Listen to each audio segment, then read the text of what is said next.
A mí siempre me ha gustado replanteármelo todo, dudar de todo y desde esa duda tratar de construir algo nuevo, ¿no? Creo que soy el motor del progreso y eso me ha llevado pues que en muchas cosas de psicología pues me ha ido bien y me ha ido mal, ¿no? He intentado entender los procesos mentales de una forma distinta a como se hace tradicionalmente y trato de aportar cosas nuevas, no como ánimo de quitar lo que había, sino de poder aportar algo nuevo, ¿no? Como siempre funciona la ciencia, así, igual que funcionan los coches o funciona la inteligencia, los ordenadores, pues también debería funcionar así la psicología. Así que hoy os voy a hablar de un tema muy escabroso, difícil, pero que creo que es muy necesario, muy importante, que son las parafilias. Y ahí voy a incluir también la adicción al sexo, ¿vale? No, son cosas distintas, pero las voy a poner juntas. Las voy a hacer desde mi propio aporte y espero que os resulte atractivo, sobre todo a las personas que sean psicólogas o las personas que lo puedan sufrir, para ayudarles a ayudar o ayudarse. Muchísimas gracias, como siempre, por estar ahí.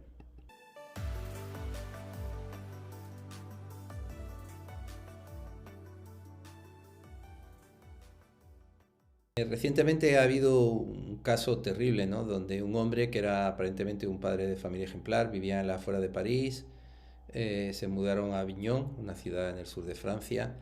Este hombre se llamaba Dominique Pelicot, si no recuerdo mal, el apellido seguro que era Pelicot. Y este hombre durante muchos años estuvo drogando a su mujer, se ponía en páginas de contacto, eh, hacía que otros hombres, lo buscaban en redes, vinieran a casa, la violaran mientras él lo grababa todo y ella estaba dormida.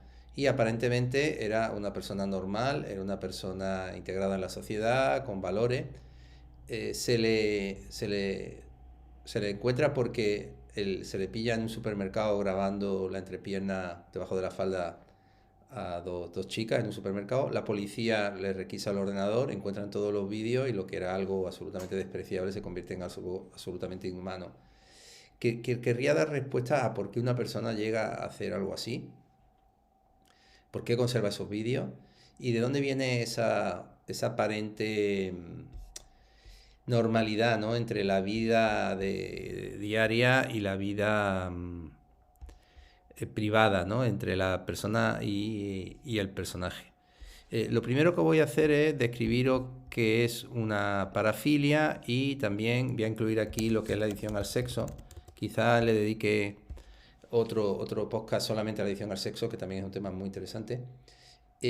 La parafilia sería la presencia de conductas o fantasías sexuales que excitarían a la persona, frecuentes, intensas, que implicarían a objetos que no tienen vida, muñeca hinchable o zapatos o lo que sea, niños o adultos que no consentirían y que provocan una sensación de sufrimiento o humillación a la propia persona o a la otra parte que estuviera implicada. Por eso nosotros los abusos sexuales a menores o el tener relaciones con animales o el tener relaciones con una muñeca le llamamos parafilia. Ahora bien, dentro de esto, si alguien quiere tener relaciones sexuales con, no sé, comprarse un objeto sexual para darse placer, un Satisfyer, o quiere estar con una muñeca hinchable, no lo consideramos ningún problema siempre y cuando la persona no sufra. ¿Vale? Sí que lo incluimos dentro de una parafilia, pero digamos no lo incluiríamos dentro de lo que es una patología, obviamente. Pero cuando existe un tercero o un segundo que sufre por eso, por ejemplo, un exhibicionista que le enseña los genitales a otras personas, una persona que va y se frota en el tren con otras personas, alguien que coge y abusa de una cabra. Ahí sí que estaríamos hablando de algo muy, muy enfermizo y hablaríamos propiamente de una parafilia. Hay muchísimas parafilias, os voy a decir algunos nombres pues, para que sepáis lo raro que es esto. Acrolomofilia, que es excitación sexual a ver un miembro amputado. Manda, no sé quién se puede gustar con eso, pero ahí está. Asfixiofilia, existe una excitación sexual por estrangulamiento. Cleptofilia, una excitación sexual al robar. Formicofilia, excitación por tener insectos en contacto con los genitales. Así que si a alguien le va a la marcha, ya sabéis, coger unas cuantas cucarachas y ya sabéis lo que podéis hacer con ellas. Mortofilia, excitación por un tipo de cuerpo que sea, digamos, no normativo, enano, obeso, o alguna otra más. Pictofilia, bueno, esta sería la normal, ¿no? Excitación por pornografía, que ahora hablaremos de ella, adicción al sexo.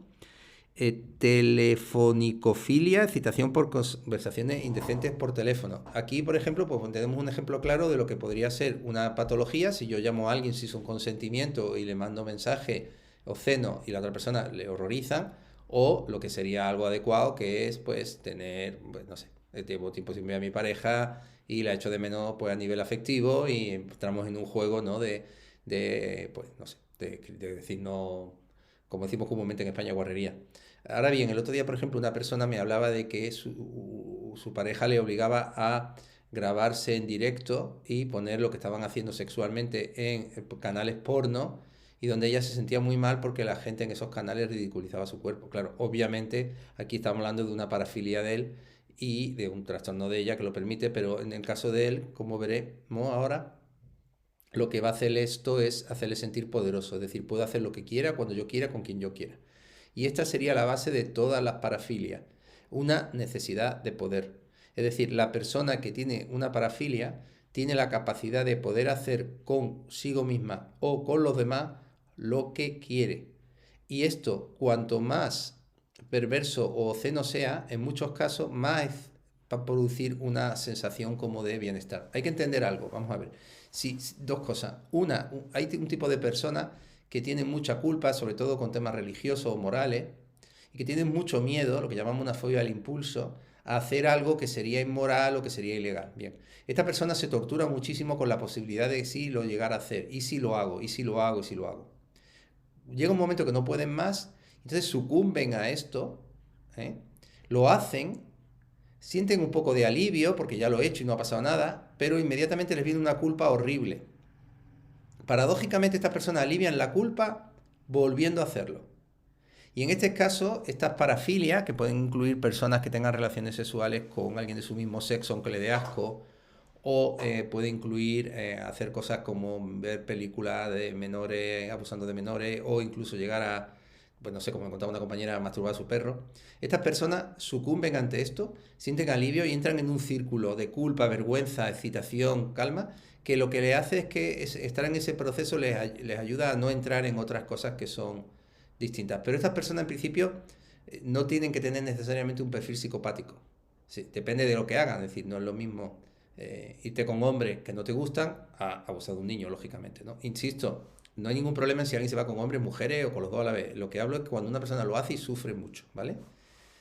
Entonces, tenemos otro perfil que serían estas personas que tendrían placer no por el hecho de hacerlo, sino por la sensación de poder. Y aquí volvemos a este hombre que obligaba a su mujer, a que ya no quería, a grabarse en vídeos porno, pero que además hacía que la gente los pudiera ver en directo. O alguien que va a un colegio y enseña los genitales, o alguien que abusa de un menor, o como el otro día en la Universidad Complutense de Madrid, alguien que lo sorprendieron violando a una cabra o a una oveja.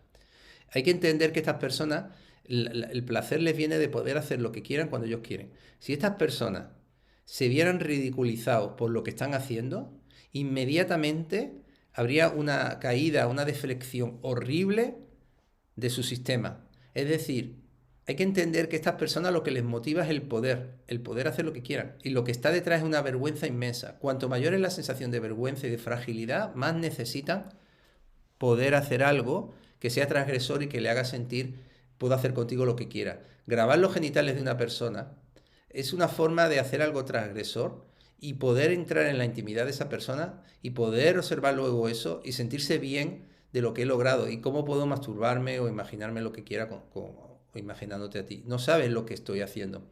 Y aquí es donde está el placer. Eres como un objeto para mí. No te convierto en un sujeto como ocurre en cualquier relación íntima o afectiva o sexual en la cual compartimos los dos el placer. Aquí el placer lo voy a obtener yo, pero no por el compartirlo, sino por el poder que me da. Puedo compartirlo con otros, pero por una forma de decir, admirarme y fijaros lo que hago, fijaros lo que soy. Cuanto mayor es la vergüenza, mayor va a ser esa necesidad de poder. Y de ahí es donde vienen todas las parafilias que vienen de abuso de menores o demás. El abusador de menores, que el 80% son familiares cercanos, monitores que hay deportivos, personas religiosas, al abusar de un niño saben que no van a ser rechazados, saben que pueden hacer con él lo que quieran. Y esto es lo que es el antídoto para su propia vergüenza. Por lo tanto, estas personas que tienen una recuperación muy pobre, muy difícil poder recuperarlo, incluyo aquí también a los violadores, por supuesto, lo que van a intentar hacer es bajar su autoestima. Mucho cuidado porque antiguamente en las cárceles había un programa que como tenían poca autoestima, pues se les aumentaba la autoestima. Lógicamente, cuando salían a la calle eran mucho peores que cuando entraron. Hay que ayudarles a conectar con su fragilidad, con su dolor. Y aún así las probabilidades de recuperación, insisto, son muy, muy, muy pobres, muy escasas. Porque estas personas, en cuanto tengan ansiedad, van a necesitar sentir poder. Hay una película muy buena, se llama El Cebo, es una película de los años 40 de un director polaco, Andrzej Wajda, pero la podéis encontrar íntegra en YouTube de forma gratuita, El Cebo, y ahí podéis ver, es como una película detectivesca, la mente de un pederasta y cómo funciona hasta las últimas consecuencias. También tenemos un clásico, ¿no? Lolita, la novela de Nabokov, que la película es magistral de Stanley Kubrick, donde se ve, en este caso, al actor James Mason, que se enamora de una chica joven y cómo la seduce, ¿no? Utilizando a su esposa, que era la madre de esta niña, ¿no?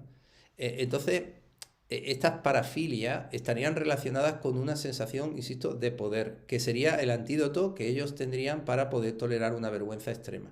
De hecho, la mayoría de estas personas, paradójicamente, han sido abusadas sexualmente o han sido víctimas de bullying o de abusos físicos severos. Y esa sensación de fragilidad las compensarían con estas sensaciones de poder hacer lo que quiera, con quien yo quiera y cuando yo quiera.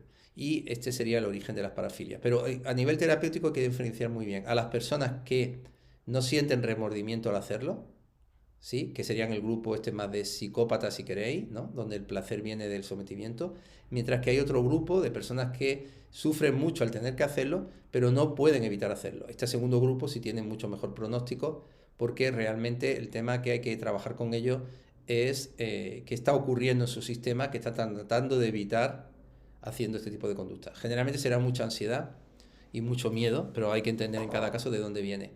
En todos los casos hay que trabajar una rabia reprimida enorme. Una rabia reprimida que estaría muy asociada a una sensación de ser defectuoso, a una sensación de vergüenza. Incluso las personas que se sientan muy culpables no hay que trabajar la culpa, hay que trabajar esa rabia inhibida, esa incapacidad de poder expresar sus necesidades, ¿vale? Y qué hay detrás. Obviamente, ya les digo, tenemos dos grupos, las personas que sufren mucho, que realmente sufren de tener que hacerlo y que quieren dejar de hacerlo, y los otros grupos que están encantados de hacerlo y que son prácticamente irrecuperables. Así que dentro de estos parafílicos tendríamos esos dos grandes grupos. Después está otro grupo, obviamente, que son personas que pueden tener gustos sexuales más bizarros, solo o en compañía, que si les gusta hacerlo, pues hasta ahí ningún problema, porque no somos, vamos, yo por lo menos no soy juez, ni soy quien para decirle a cada uno qué puede hacer con su vida, siempre y cuando haya un consentimiento implícito. Y quiero terminar con la adicción al sexo, de la que hablaré en otro podcast. La adicción al sexo es cuando la persona tiene unas conductas sexuales frecuentes que le producen malestar. No podemos crear una estadística de adicción al sexo. Obviamente, cuando somos jóvenes, pues tenemos mucho más acceso que cuando somos mayores. Hay personas que son más fogosas, hay personas que lo son menos. Hay personas, pues parejas que les gusta tener sexo todos los días y varias veces, y hay personas pues, que no les gusta tener sexo nunca. Mientras la persona no sufra o no haga sufrir al otro, no podemos hablar de adicción al sexo. Hablamos de adicción al sexo cuando cuando el problema, como todas las adicciones, no viene de la consecuencia de compartir o de tener un placer sano, sino viene de la de evitar un sufrimiento. Y aquí incluyo masturbación compulsiva, ver películas porno compulsivamente, el tener que buscar parejas compulsivamente, pero no lo hacen como una forma de conexión o de sentirse bienestar, sino como una forma de dejar de sentir el dolor. Y aquí, una vez más, siempre, en mi experiencia, lo que vamos a encontrar detrás es que hay muchísima rabia y sobre todo mucho abandono. Y estas personas lo que van a tratar es, una vez más, de conseguir poder porque no son capaces de conseguir una conexión sana. Y mediante esta parte compulsiva sexual, o bien se relajan, porque obviamente la eyaculación o el orgasmo produce una activación del parasimpático que produce una calma, o bien lo que van a poder es conseguir tener relaciones con los demás, pero sin ponerse en peligro teniendo una relación íntima. Estas personas tienen conductas sexuales, digamos, normativas o mucho más normativas, pero sin embargo no pueden dejar de hacerlas, mientras que los parafílicos tendrían conductas no normativas. Que insisto, en tres niveles. Uno, no hago daño a nadie o lo comparto con mi pareja. nivel 2, siento mucha culpa de hacerlo, pero llega un momento que lo tengo que hacer porque si no, no tolero la ansiedad. Y grupo 3, lo hago sin ningún tipo de remordimiento, con un enorme placer de someter a los demás. Bueno, espero que os haya ayudado. No sé, es una perspectiva un poco distinta a la clásica, que se basa más en los síntomas, pero sabéis que yo en el modelo Parcube siempre trato de entender las motivaciones que están detrás de las personas. Muchísimas gracias, como siempre, por estar ahí y hasta muy pronto. Y eso, recordad siempre que, como decía Woody Allen, el sexo solo es sucio cuando se hace bien, es bueno para la piel, es bueno para la autoestima, es bueno para todo, siempre y cuando, pues eso, se haga bien y se haga con la persona correcta, en el momento correcto y de la forma correcta. Muchísimas gracias.